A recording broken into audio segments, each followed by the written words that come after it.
Thank you. I am very happy to be here right now. I'm even happier that it's winter. I love the winter. I hate summer.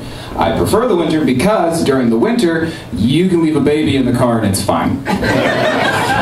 It's true. You put him in his parka, you go inside, you do your fucking Zumba. He's okay. There's nothing wrong with it. My point is, I don't understand why every summer there's these stupid radio ads warning dumbass parents to check for baby, look for baby, don't leave baby in a hot car. If you're a parent and you accidentally leave your baby in a hot car, you're a shit parent and you don't deserve any sympathy. Is everybody okay with that? Do you assume like your babies are like biscuits? If you don't leave them in the heat, they don't rise? Like, is that what you think? Because I have parents come up to me after shows and they go, well, you don't have any kids, so what do you know? And you're right, I don't have any kids, but I have bought ice cream before. And I know that if I don't get the ice cream inside in a certain amount of time, it's not going to be ice cream anymore.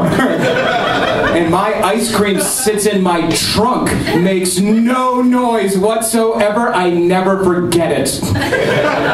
Your baby sits behind you in a giant car seat, wearing a rainbow cap with a propeller on his head, holding an all-day lolly, moving and making all kinds of noise. If you're telling me that my $5.99 pint of Ben & Jerry's cookie dough ice cream is more important than the thing you spent 9 months fermenting inside of you, you're a shit parent. There's no two ways of looking at it.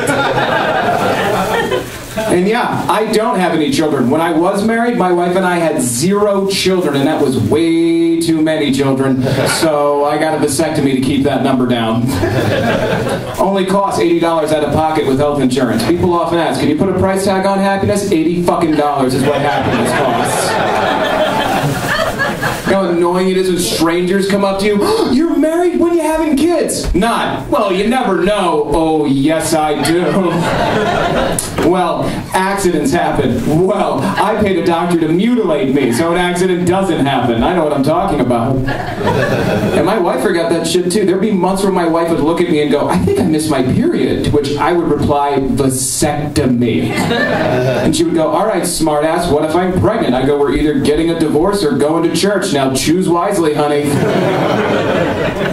And now you know why I'm divorced. So... February 7th, my divorce is finalized. Happiest day of my life. Thank you. See, some people get it. You know how annoying it is when you mention divorce and people are just like, oh, I don't know. I'm sorry. I was in a shit marriage and I'm 32 years old. I didn't want to have to roll into my 40s and look at my wife one day and go, boy, I sure hope one of us dies and it's you. I didn't want to be that person. And I was in a toxic relationship. And when you're in a toxic relationship, you don't realize it till it's way too late. There were so many dead canary in the coal mine moments that were my marriage that I constantly ignored. And like, oh, that's 4 dead birds and it smells like gas in here. I'm gonna keep wandering down this thing, see what the hell happens. 7 years goes by, that's like 10 dead birds and I'm lightheaded. This ain't good. My Grammy-nominated musician friend Billy Kelly had to tell me that my marriage was over, and I only refer to him in that way because it's how I name drop. It's a lot of fun. So I'm doing a show one night and he comes up and he goes, hey, you keep making all these jokes about your wife. Is everything okay? And I go, well, Grammy-nominated musician friend Billy Kelly, things aren't going real well right now. And he goes, well, you tell Grammy-nominated musician Billy Kelly what's going on. I go, all right, Grammy-nominated musician friend Billy Kelly, here's what happened. I did a big show at a theater, like 300 people came out just to see me. After the show, my friends come backstage and went, man, you're doing great things, you're going places, keep up the great work. Then my wife came backstage and went, my parents are ready to go. Can you get your shit so we can fucking leave? Yeah, and Grammy-nominated musician friend Billy Kelly looks at me and he goes, I hate to tell you, but your marriage is fucking over.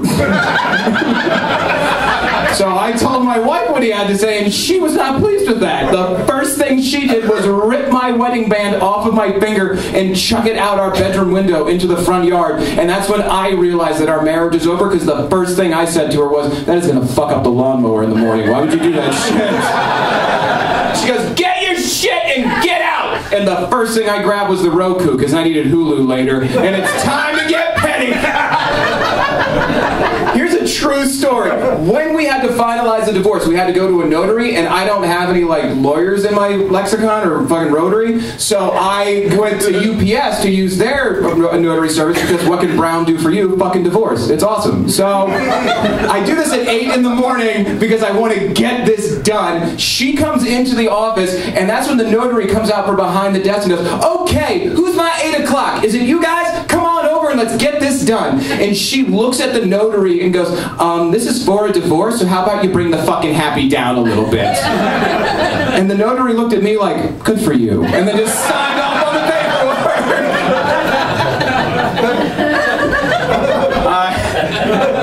I am with somebody now who I absolutely love and adore. She found a lump in my ball, so figure out how she found that. And that means that I now have to go and get an ultrasound done, which I have never had.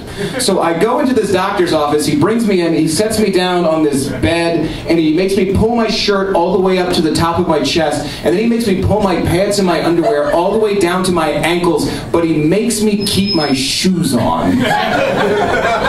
And I go, can't I take my shoes off so it's easier to take my pants and underwear off too? And he goes, it makes it harder for you to escape. I go, what the fuck did you just say out loud? Then he just covers me in like warm jelly and just starts going over my balls with this like Hunt for Red October sonar detector. I just keep hearing like boop, boop, boop, boop, boop, boop. And in the middle of the procedure, I heard a heartbeat. Just a faint. And I look at the doctor and I go, is that a heartbeat? And he looks back at me and he goes, 2 of them. I'm having twins? He goes, mm-hmm. I go, can you print that out for me so I can share it with my friends and family? And he goes, absolutely. And he printed me out a picture of my balls that I put on my refrigerator as the only thing I got out of the divorce. And the procedure's over. There's nothing wrong with me, but I am covered in what feels like just warm jizz jelly right now. And before the doctor leaves the room, he grabs a towel and throws it on me and goes, now clean yourself up, and leaves the room. And I realize at that very moment I have done this to every woman I have ever been with. And I'm going to keep doing it too. All right, that's it for me, guys. You ready?